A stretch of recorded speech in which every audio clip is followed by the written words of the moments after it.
વડોદરા મહાનગરપાલિકાના municipal commissioner Arun Mahesh બાબુએ ward number 13 અને વોર્ડ નંબર 14માં ઓચિંતી મુલાકાત લીધી છે।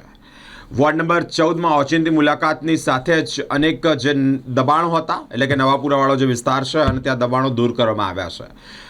ઓટલા શેડ જેટલા પણ ગેરકાયદેસર દબાણો હતા તે કોર્પોરેશનની ટીમને સાથે રાખી અને દબાણ શાખાની ટીમને સાથે રાખીને તોડી પાડવામાં આવ્યા છે। લગભગ 4 ટ્રક જેટલો સામાન કબજે કરાયો છે, એટલે કે જપ્ત કરાયો છે।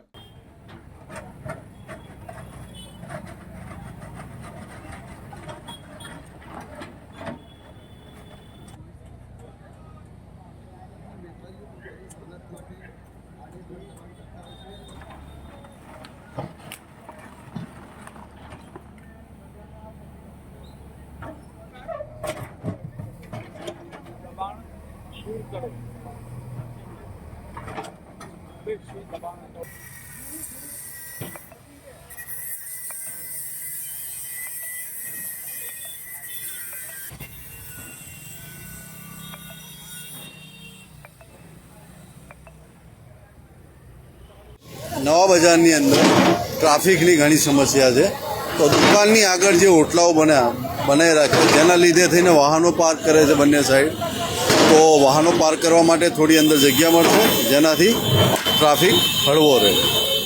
વહેલી સવારથી વહીવટી વોર્ડ 13 અને વહીવટી વોર્ડ 14ના વિસ્તારમાં દબાણ દૂર કરવાની કામગીરી ચાલુ છે અને ગયા શુક્રવારથી સતત ઇન્ટેન્સિવ કામગીરી કરવામાં આવી રહી છે।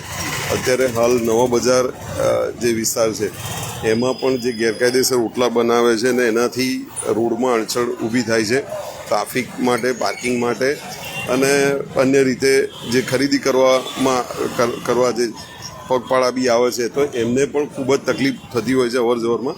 એટલે અત્યારે હાલ કામગીરી એની ચાલુ છે। લગભગ 15 જેટલા એવા ગેરકાયદેસર ઓટલા છે એ ડિમોલિશ કરી રહ્યા છે। એ ઉપરાંત 4 ટ્રક ઉપરાંતનો સામાન પણ જમા લેવામાં આવ્યો છે। વહીવટી ચાર્જ પણ વસૂલવામાં આવી રહ્યો છે। વોર્ડ ઓફિસર અને એમનો સ્ટાફ પણ સાથે છે અને કામગીરી આ મોડા સુધી ચાલશે અને આ ઉપરાંત સતત આ કામગીરી ઇન્ટેન્સિવ ચાલુ રહેશે એવી રીતે કામગીરી કરવામાં આવે। આ તો ખાલી નાટક છે બધું। આ તો કંઈક કેટલું પ્રેશર આવ્યું છે એટલે આવ્યું છે। મારા ત્યાં લગ્ન થયા 30 વર્ષ થયા, મારો જન્મ જ થયેલો છે। મેં વર્ષોથી સાંભળતી છે કે આ રોડ ખુલ્લો થઈ ગયો, આ રોડ ખુલ્લો થઈ ગયો। એમનું જ્યારે અધૂરું કામ છે એ પૂરું નહીં કરી શકતા તો આ શું છે બધું ખોટું? એમને જ બધી ભૂલો છે। આ તમારે આ કોઈને આવવાની જરૂર નથી। તમે ફોટા પાડીને કાયદેસરની તમે દંડ ભરાવો।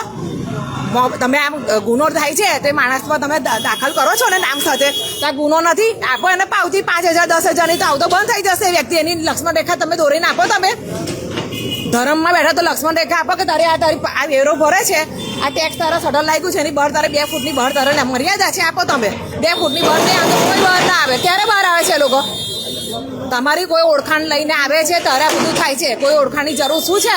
તમે જે ખુરશીઓ પર બેસાડે છે એના માટે તમને લોકોને બેસાડ્યા છે। સૌથી મહત્વની વસ્તુ છે કે આજે જ મ્યુનિસિપલ કમિશનરે આ વિસ્તારની મુલાકાત લીધી। બહુ સારું કર્યું। રોજ જે આવવું જોઈએ, રોજ જે આવવું જોઈએ તો કંઈક ને કંઈક સારું આ બધા સુધરી જાય।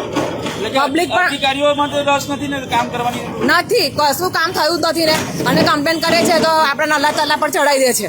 કાયદેસર કોઈ કામ કરતું નહીં। કાયદેસર તમે મારી આંખોની સામે છે, ચલો તમે આ રોડ રસ્તો કટિંગ કર્યો, તમે ઉપર માળ બાંધીને આપી દીધો, પણ આ જે આ લાઈન ઉપર આ જે દબાણ છે એના દબાણને લીધે લોકો બહાર આવે છે ને, તો ગુનો કોનો છે? આ બધું ક્લિયર કરો તો આખો રોડ મોટો કરીને આપો। રોડ ટ્રાફિક રસ્તા તમે આટલી બધી અંદર આપ્યો છે ને તો બધું બંધ કરી દો।